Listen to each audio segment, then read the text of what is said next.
What does it look like to be limited? What does it taste like to be limited? What does it sound like to be limited? What does it feel? What does it taste? What does it smell? What does it smell like to be limited? What does it look like? What does it sound like? I just want you to think about that. What is that like to be limited? You know, I feel like after sharing that, I can feel your energy just waning. Like it's like a heavy weight or a burden to be limited.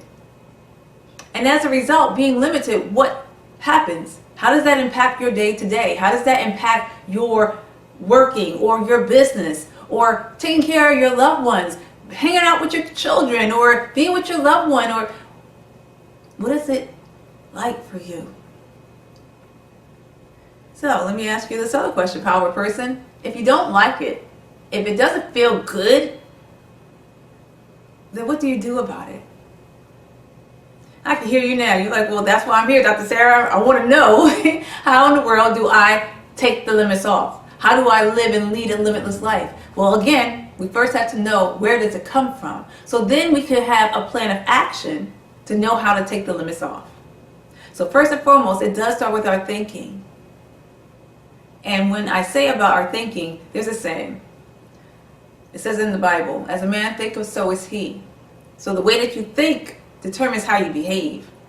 So if you think less of yourself, if you lack confidence in yourself, if you lack clarity, if you lack courage, if you lack commitment, if you lack that devotion to yourself and to your goals and your dreams, then it does show up pretty much in every area of your life.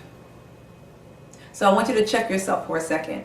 Think about it. Look at every area of your life.